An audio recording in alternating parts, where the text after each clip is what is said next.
Be happy to welcome to the program today 8th District Congressman Stephen Lynch for an update on what's happening in our nation's capital. And Congressman, it's great to virtually chat with you again. Appreciate it. Good morning, Joe. Good to be with you.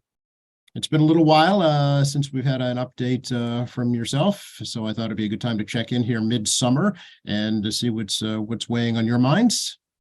Okay, we've got a lot going on. We're trying to wrap up the session before the August work period, but again, we're racing against the clock. There are a number of appropriations bills that we're trying to get approved, and there's some major legislation that's been piled into this last couple of weeks. So mostly in the financial services area, but we've got an assortment of issues that we're trying to tackle here in a very short period of time.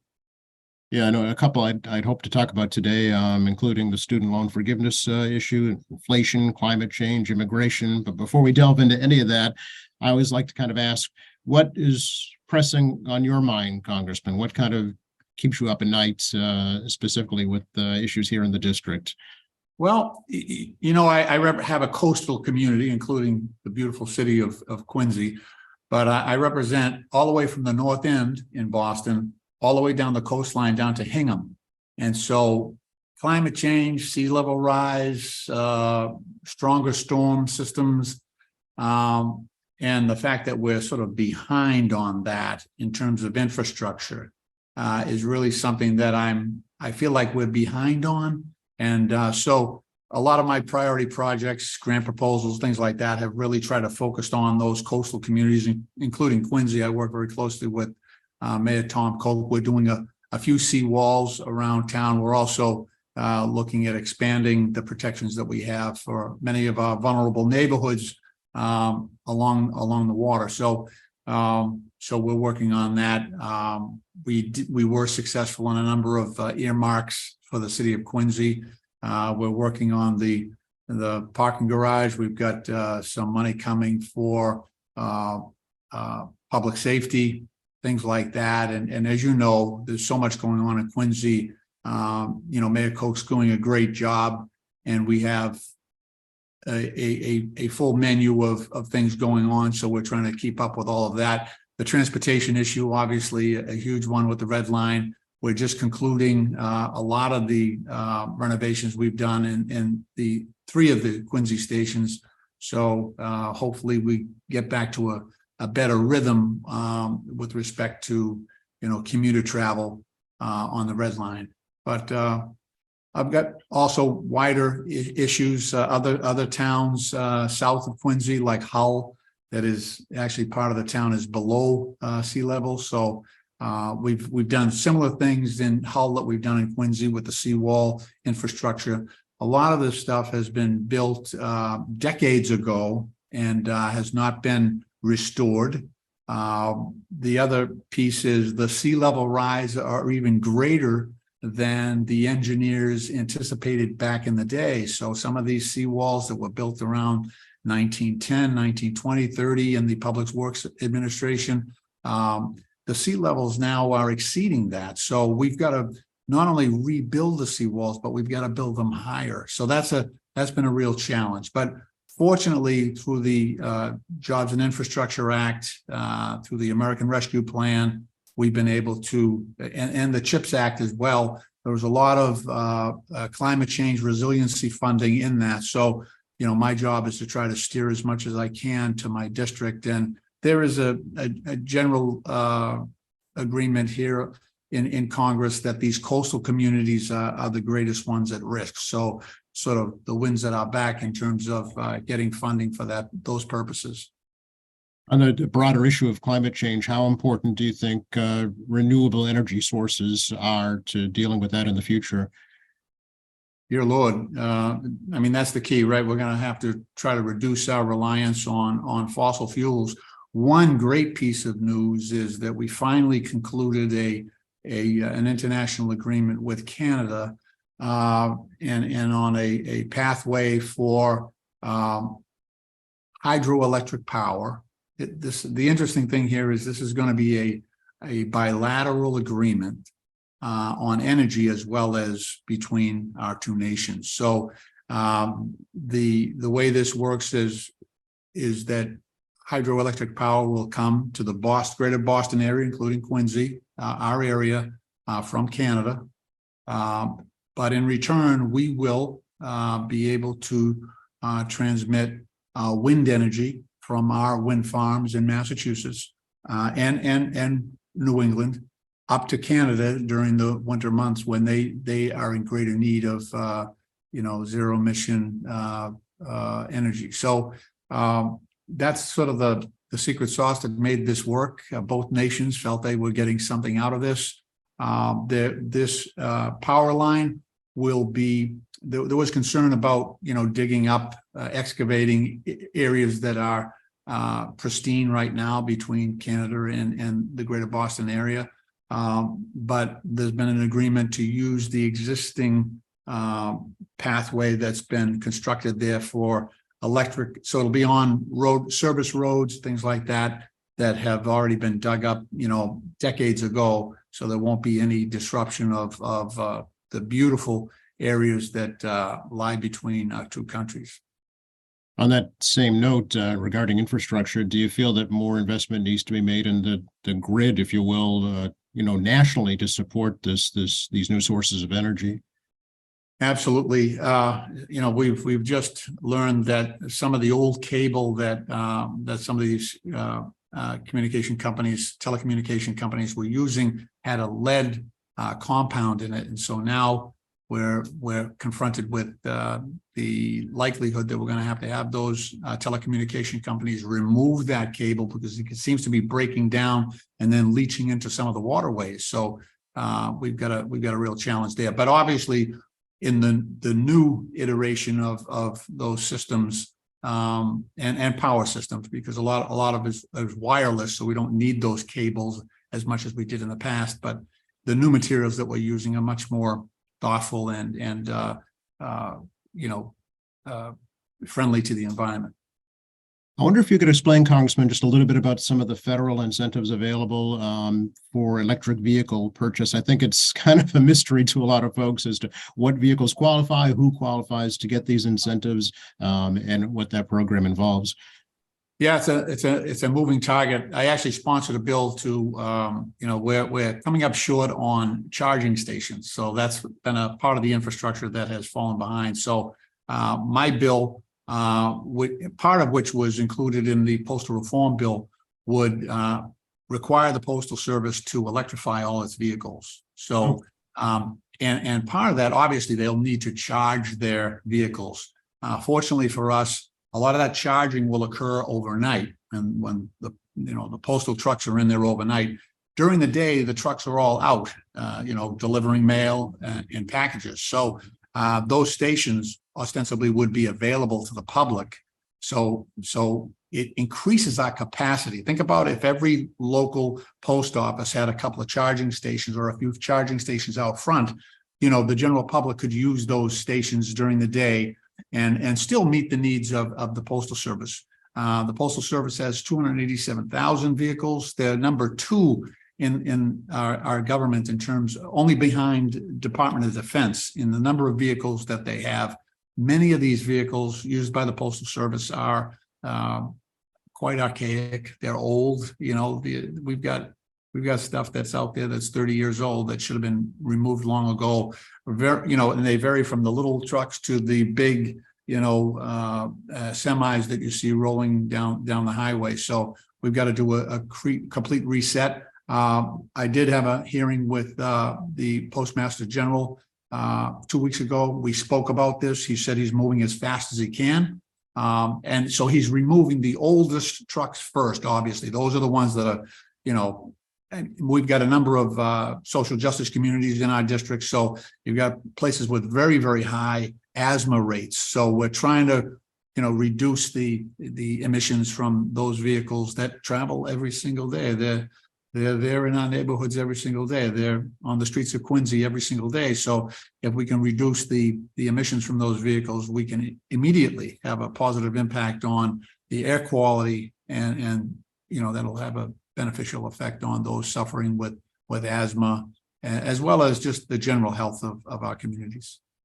As you're well aware, many European countries have vastly better public transportation systems, rail systems specifically that are electrified. Do you foresee that as a potential in this country? Yeah, so I have had a chance to, work in Brussels, NATO's based there, the EU, we've visited the AIEA, the Atomic Energy Agency, that's in Austria, in Vienna. And, you see the light rail that they've got there. They've really, I think, transformed their cities in a way that is much friendlier to bicycles, much friendlier to pedestrians, much more efficient. And I think they offer us a model. In our area, we have the earliest rail system in the country, and it shows. I did have an opportunity to do a walkthrough. Very concerned about the repairs that are being done on the Red Line. So I invited Senator Keenan and Representative Taki Chan, and we requested that the T allow us to observe the repairs being done in Quincy. So, but they said you have to come at 2 o'clock in the morning when the system shut down. So myself, Senator Keenan, and Taki Chan, and Senator Timothy went down into the tunnel a few weeks ago, 2 o'clock in the morning, and reviewed the repair process going on there at the T. It's going to take a while. Let me put it that way. They've got only a certain number of teams and equipment that allows them to realign the tracks to get them back up to the normal rate of speed, which affects delivery service and on-time performance. But we've injected over $1 billion in federal money just for the T, just for the MBTA, to get this thing going. We've got a new head over there. Phil Eng is now in as Maura Healy's general manager at the T. And so, we're judging it day by day. He's got a lot to catch up on, but we think the money is there. It's just a very old system, and we've got to do a much better job in on-time performance in order to get people to come back and use the MBTA rather than driving back and forth to Boston. Can we talk a little bit, Congressman, about another issue I know you're deeply concerned about is the banking crisis in this country, and the recent collapse of several major banks and federal regulation of those going forward? Yeah, so Silicon Valley Bank, basically went broke. They had a very poor risk management program. They did not have a risk management officer for almost 9 months before they went under. They did some things that were not normal for banks to do. They created great risk. Honestly, I think they were trying to do the right thing. We've done an investigation of them, and I think they were perhaps too concentrated on startups, early stage startups that do need funding, right? However, those are also the riskiest business. Those have the greatest level of failure. So they were concentrated in a high risk area. They also did not change their reserve mix, their deposit mix, to meet the rising interest rates that were happening at the federal level. So many depositors who, maybe a couple of years ago were happy when we had a low interest rate. They were very happy to put their deposits in Silicon Valley Bank. When rates started going up elsewhere, all of a sudden there was competition. So people were much more likely to save to use this, deposit their savings elsewhere. They would get a higher return. So it caused a run. Plus, we had some incidents where Silicon Valley Bank actually, the level of their deposits just plummeted. And so people got nervous. They were not confident that their deposit would be safe, because only up to $250,000 is secured by FDIC insurance. So if you have your deposits at a local FDIC bank in Quincy, the first $250,000 is protected by federal insurance, FDIC.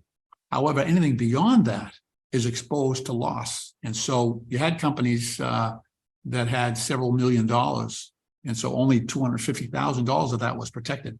So they pulled their money out, and it caused a spiral in that bank, and it went out of business. So, the federal government stepped in, FDIC stepped in and said, all right, we're going to cover everybody's deposits. Don't worry, don't run.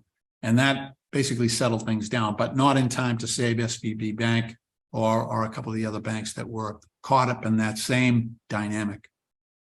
So does that FDIC insurance limit need to be reassessed and raised? Yeah, it does. I know they're considering that right now. We had Martin Grunberg, who's the chair of the FDIC, come in and visit the district.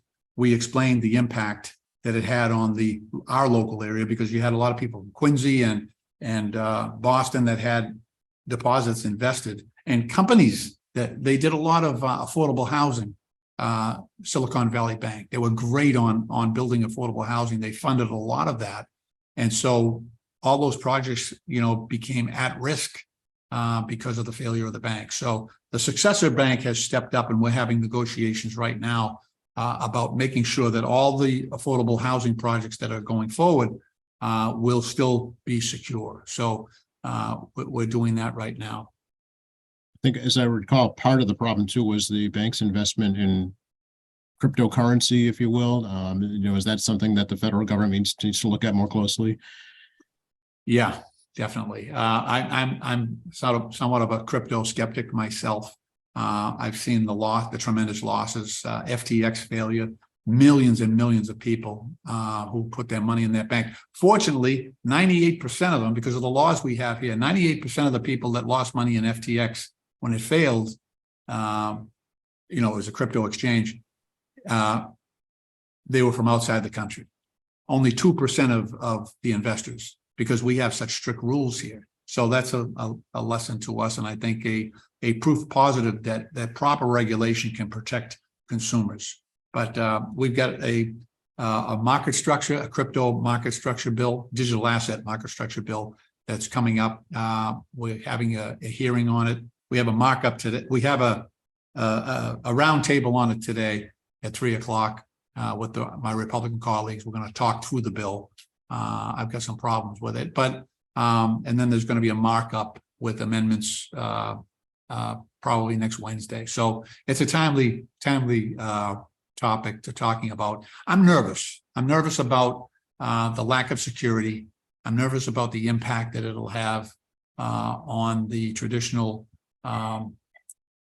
financial system that we have here. It's the envy of the world, right? So we have the reason people want to save in dollars and that we are the reserve currency for the globe is that people trust our banking system. They know that if something happens, they can go to court, they'll be protected. We have rule of law, and that's not the way a lot of countries operate. So that's why from all over the world, the dollar is the highest standard, because we have people trust us. And cryptocurrency, as Tom Brady found out, to the tune of $30 million, the poor guy, well, not a poor guy, but he lost out $30 million, and God knows what he's paying in legal fees to defend his own advocacy on behalf of crypto. A lot of people lost a lot of money, unfortunately, with crypto. It hasn't been proven. There's no big use case right now. It's just speculation. It's hype. And so, look, if you want to speculate on something, look at AI, something that has, the potential out there. Crypto has been around for, let's say, 2008. I think it first came on the scene with Nakamoto, Satoshi. Satoshi Nakamoto coming out with his white paper, but they still haven't found, other than trading back and forth, and you can do that with anything. There's been no real use case for crypto other than trading crypto, right? And so there are some real structural problems with the crypto systems that are out there right now. Something that's impacting the globe right now is inflation, and I know that the Inflation Reduction Act is now in effect. Do you feel that it's working? I'm not sure it's that plan, that act, it certainly helped. But I think the Fed, based on the last couple of reports on inflation, it's coming back down into the normal range. So I think it's what they're doing, raising interest rates incrementally. I think there's probably a couple more raises left in terms of the Fed before they taper off. But I think it's been the management by the Fed that has caused inflation to recede. At least that seems to be the pattern. So far, so good, and get us back into the normal range. Food prices, especially. I shop, down at Quincy, down at the Super Stop and Shop down there, and dear Lord, it's just you see the markup, and some of that's supply chain, and some of it is not. So but all I know is that the prices have gone up considerably over the last, I'd say, 2.5, 3 years. It's a great point too, are there federal regulations regarding price gouging, and surge pricing, if you will, and what can be done to look into that, make sure that's not occurring? Yeah, there's a lack of competition that allows these supermarkets that serve a big area like in Quincy. It gives them power.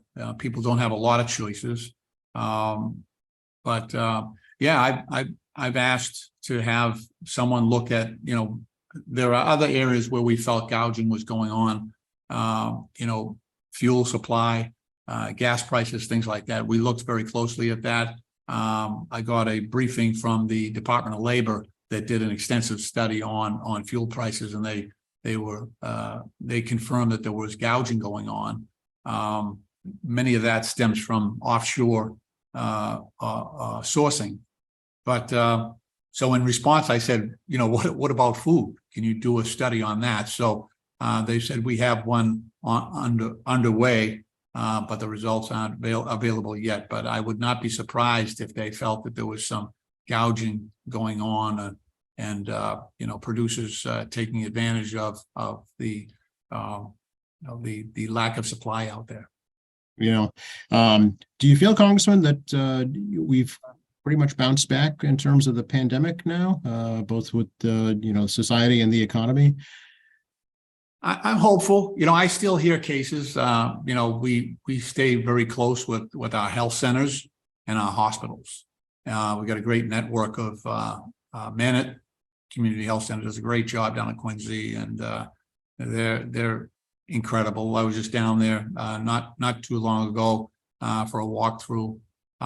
They're still seeing a few cases here and there, but not nearly what we're seeing before. But I think it's, for those people that have a vulnerability, I think it's, advisable, if you have that vulnerability, you should wear a mask when appropriate. If you're in a big crowded area, take reasonable precautions. But we are not anywhere near the craziness that we were seeing during the pandemic.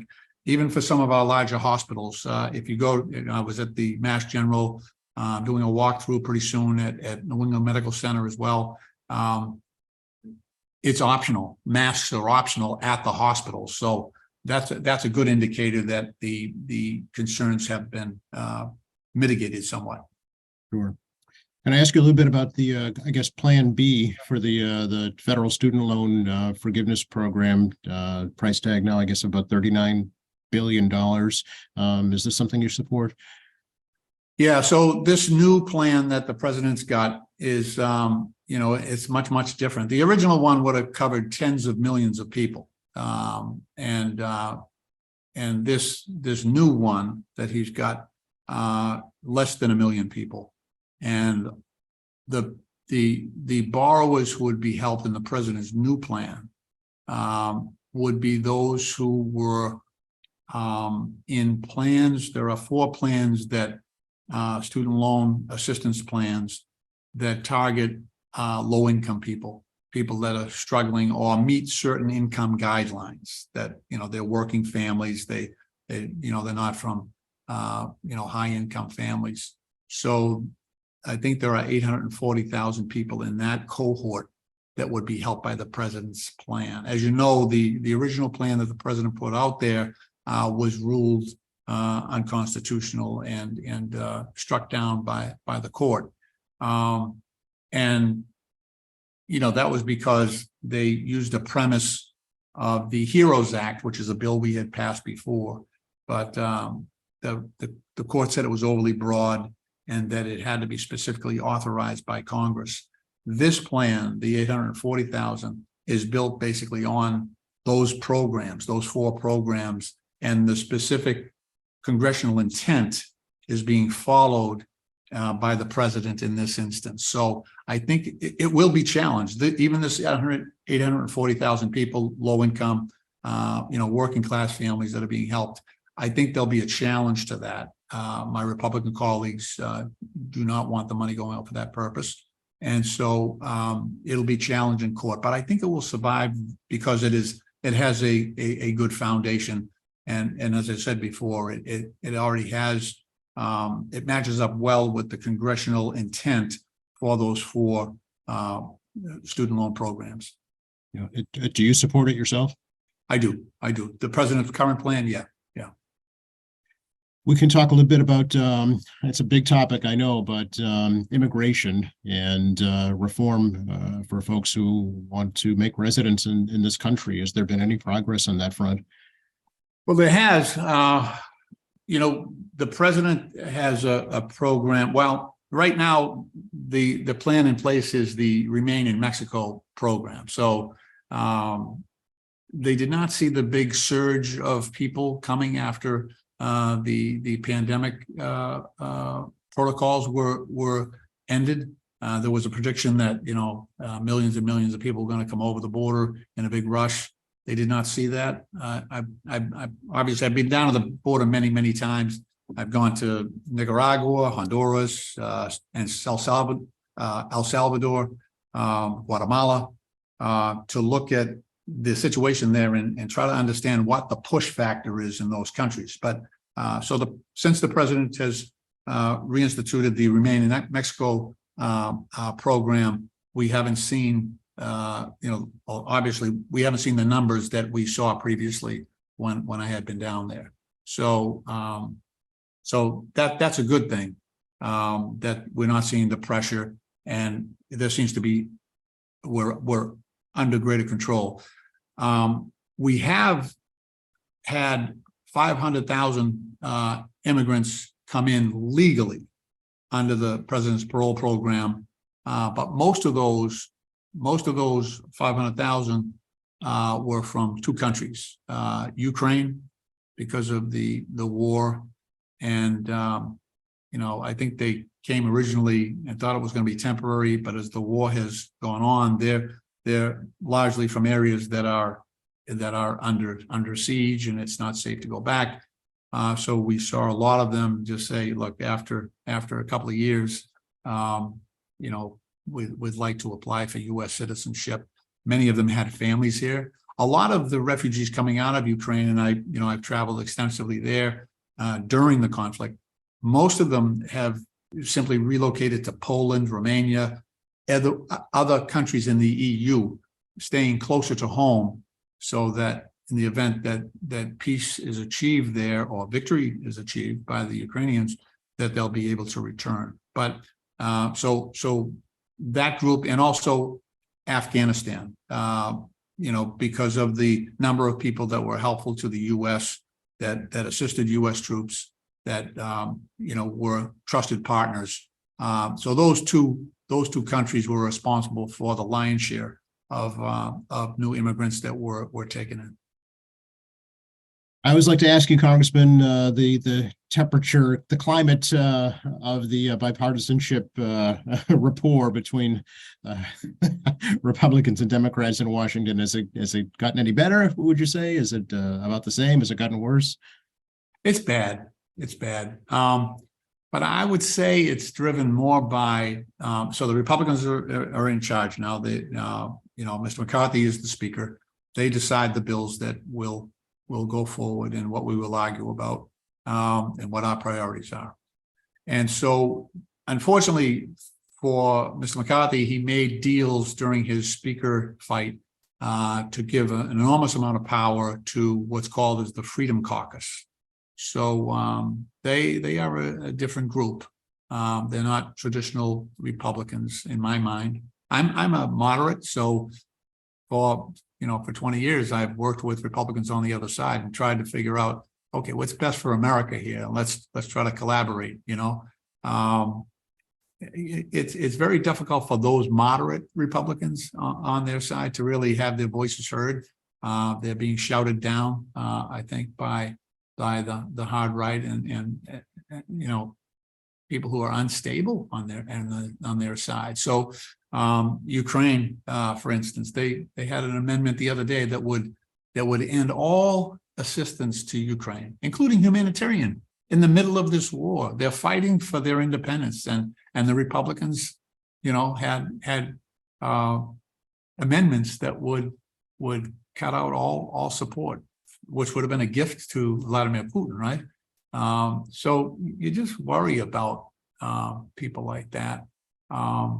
Yesterday, the 5 bills that they put forward, the Republicans, were ending the sanctions against Syria, allowing trade and commerce to go forward with some of these regimes in Libya. For Lord's sake, there's terrorist groups there that are fighting back and forth.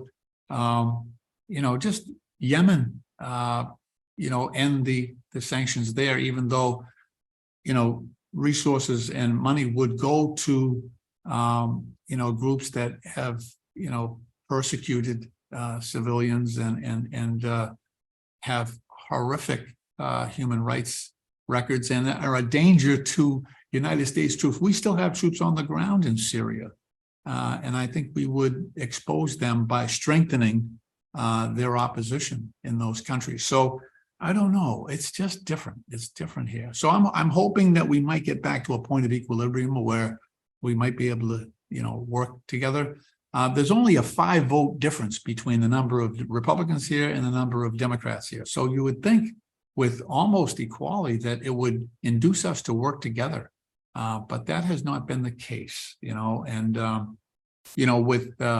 with what's going on with the former president, President Trump, and his trials and tribulations, a lot of that feeds into what's going on here in Congress, unfortunately. Anything else you'd like to let folks here in the district to know about right now, Congressman? I just want to say how lucky I am, how fortunate I am to represent the city of Quincy and my entire district. I've got Boston, Quincy, Brockton, and then I've got like 18 towns, as I said, going all the way from the north end of Boston all the way down to Hingham. And I'm blessed. I have a great district. We're working on some issues. We've got to make sure our seniors, so there's been a lot of positive changes for our seniors in terms of caps on insulin prices and things like that, that were great for seniors. We've got some retroactive benefits coming out for our veterans that we've got to talk about. There's a deadline of August 9th, so this is a timely opportunity.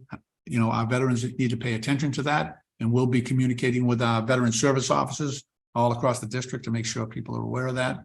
But it's an honor for me to represent the city of Quincy every day in the United States Congress. You got a great delegation, a great mayor. You got a great city council.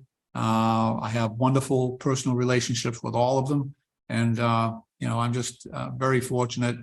And I try every single day to live up to the highest expectations of the people of Quincy. They have a wonderful history, and there's no more patriotic city in the country than, 4 4th of July parades. I was only able to do Squantum because I got all these towns, so I run around and do all the different parades. But Quincy had 4 of them. The little one around the Rotary, but I was able to march with Mayor Koch and the Quincy delegation. Mike Bellotti, my great pal, love him, and the entire delegation. So very fortunate. Oh, no, thank you very much for your time today, and look forward to seeing you in the district in the near future. You as well, Joseph. Thank you. Be well.